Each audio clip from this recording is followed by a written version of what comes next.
তৃণমূলে পরপর শিবির বদলের মধ্যে এবার মদন মিত্রকে ঘিরেও জল্পনা। ঋতব্রত তৃণমূলের উত্তর কলকাতা জেলা সভাপতি সন্দীপন সাহার বাড়িতে মদন মিত্র। সন্দীপন সাহাদের তালতলার বাড়িতে গতকাল পৌঁছন কামারহাটির বিধায়ক মদন মিত্র। সেখানে পৌঁছলেও বাড়িতে ছিলেন না তিনি, জানিয়েছেন সন্দীপন সাহা। তখন স্বর্ণকমল সাহার ফোন থেকে সন্দীপন সাহাকে ফোন করেন মদন মিত্র। ফোন করে মদন মিত্র বলেন তিনি সন্দীপন সাহার সঙ্গে দেখা করতে চান। আজই তার সঙ্গে দেখা হচ্ছে মদন মিত্র, জানিয়েছেন সন্দীপন সাহা। আর এই খবর জড়িয়ে পড়তেই কিন্তু শুরু হয়ে গিয়েছে তুমুল জল্পনা।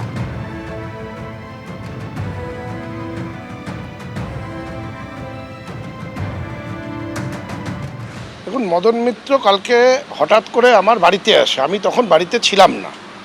আমার পিতার সাথে কথা বলেন এবং সেখানে আমার পিতার ফোন থেকে আমার সাথে কথা বলেন। উনি আমার সাথে একবার কথা বলতে চাইছেন সাক্ষাতে। এবার উনি এলে কথা বললে তারপরে বোঝা যাবে। এখনই তো এই বিষয় নিয়ে আমি কোনো মন্তব্য করতে পারবো না, কারণ উনি এসেছিলেন কথা বলতে। কি কথা বলতে চান সেটা ওনার সাথে কথা না বললে আমিও তো বুঝতে পারবো না যে উনি কি কথা বলতে চান। এ তো ওনার সাথে কথা হওয়ার পরে এটা আমি বলতে পারবো। এই মুহূর্তে আমি কি করে বলবো?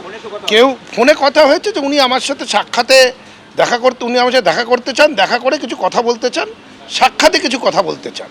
তো সেটা আসুক, এলে কথা বলবো। আসার তো কথা, বিধানসভায় আসার কথা, আসুক, এলে কথা বলে আপনাদের জানাবো। ও লাভলি মদন মিত্র রঙিন চরিত্র।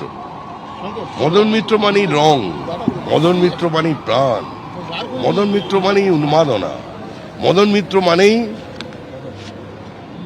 অবস্থান বদল বলতে পারবে, ওটা ওদের ঘরের ব্যাপার।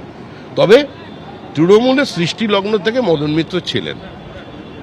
কলকাতায় মঞ্চ মদন মিত্র বাদ দেন, খাবারের প্যাকেট মদন মিত্র জোগাড় করতেন, এটা আমরা জানি। তবে সেই মদন মিত্র ছিল অন্য, আর এই মদন মিত্র এদিক ওদিক যাতায়াত করছেন গুলিয়ে দেওয়ার জন্য। তো এগুলো চলবে।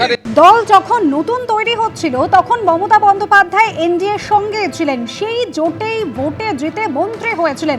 এবিপি আনন্দকে জানালেন কাকলি ঘোষ দস্তিদার। তার এনডিএর সঙ্গে থাকার বিষয়টি নতুন নয়। দল যখন নতুন তৈরি হচ্ছিল তখন মমতা বন্দ্যোপাধ্যায় এনডিএর সঙ্গে ছিলেন।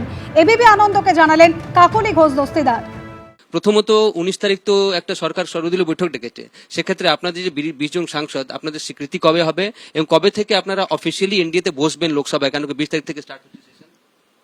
এই যে অধিবেশন আগামী 20 তারিখে শুরু হতে চলেছে, সেই বাদল অধিবেশনে আমরা ওখানে বসবো এবং আমাদের সঙ্গে আলোচনা হয়েছে। ওনারা আমাদের বসার জায়গাটা নির্ণয় করছেন, কেননা ইতিমধ্যেই তো আমরা ওনাদেরকে চিঠি দিয়ে জানিয়েছি 20 জনকে একসঙ্গে বসাতে হবে। সেই জন্য ওনারা একটু সময়টা নিয়ে সেটার ব্যবস্থা করছেন। ওনারা কালকেও যখন পরশুদিন কথা হয়েছে ওনারা জানিয়েছেন যে চিঠিটা আসবে এবং আমরা বাদল অধিবেশন থেকেই এনডিএর সাথে থাকব এবং কাজ করব, আর তাদের সঙ্গেই তাদের ওই বেঞ্চেই বসবো। দিদি, এনডিএর সঙ্গে বসার কথা বলছেন, একটা সোশ্যাল মিডিয়াতে দেখলাম আপনি একটা ছবি দিয়েছেন। এনডিএতে আপনারা 20 বছর আগেও ছিলেন, আপনি ক্যান্ডিডেট ছিলেন, বাজপেয়ীজি প্রচার করতে গেছিলেন, মমতা দিকে সেখানে দেখা যাচ্ছে। 20 বছর পর আবার এনডিএতে ফিরছেন আপনি, সেটা নিয়ে কি বলবেন, স্মৃতির কথা? সেই সময় যখন দল নতুন তৈরি হয়েছিল তখন কিন্তু এনডিএর সাথেই নেত্রী ছিলেন এবং সেই জোটেই কিন্তু নির্বাচনে লড়াই হয়েছিল। 98-তে 99-তে উনি মন্ত্রীও হয়েছিলেন।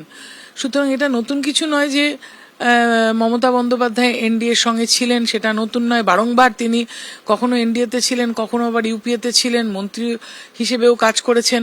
কিন্তু ওনার সোশ্যাল মিডিয়া, যেটাকে আমি আনসোশ্যাল মিডিয়া বলবো, অত্যন্ত নিম্ন রুচির পরিচয় দিয়ে খুব কুকথা বলছে। এটাকে কিন্তু আমি বিরত থাকার অনুরোধ জানাচ্ছি। আর ওনারা এইভাবে কুকথা বললে তারপরে যে ওনাদের উপরে আইনি ব্যবস্থা নেওয়া হবে সেটা তো বলাই বাহুল্য। গতকালও দেখলেন আপনার একজন লোকসভা নেতা বলছিলেন কি বিজেপি মদতে তারা যাচ্ছেন, 2 বছর পরে কোথায় থাকবেন সেটা মানুষ বুঝে নেবে। মানুষের কাছে তারা কেন যাচ্ছেন না, তাদেরকে আগের অ্যান্টি ডিফেকশন অ্যাক্টে কোনো পদক্ষেপ নেওয়া হচ্ছে না, কেন স্বীকৃতি দিচ্ছেন স্পিকার, সেটাও প্রশ্ন করছে। কোন নেতা কি বলেছে আমি এতে কান দিই না, জানেন। হিন্দিতে একটা কথা আছে, হাতি চলে বাজার তো কুত্তা ভौंके হাজার। সততার সাথে কাজ করার যে পরিকল্পনা আমাদের ছিল, তার জন্যই কিন্তু আমরা মমতা বন্দ্যোপাধ্যায়ের সঙ্গে কাজ করছিলাম। বিগত 5-7 বছরে যে লুটতরাজ চলেছে সেটা তো সংবাদ মাধ্যমে আপনারাও দেখতে পাচ্ছেন, আমিও দেখতে পাচ্ছি। আমরা তার সঙ্গে সেই লুটতরাজের অংশ হিসেবে থাকবো বলে নিশ্চয়ই আসেনি। আগামী 21 জুলাইয়ের নিয়ে কিছু ভাবছেন? শহীদই হয়। শুনুন, শহীদ কে? যে দেশের জন্য প্রাণ দেয়। কার্গিলের শহীদ ও শহীদ, স্বাধীনতা সংগ্রামের শহীদ ও শহীদ। আবার 21শে জুলাই যারা প্রাণ দিয়ে পশ্চিমবাংলায় আইন শৃঙ্খলার স্বার্থে লড়াই করেছিলেন, সেও শহীদ। আমরা স্মৃতিতর্পণ চিরকালও করেছি, এখনো করব। এবিপি আনন্দ, এগিয়ে থাকে, এগিয়ে রাখে।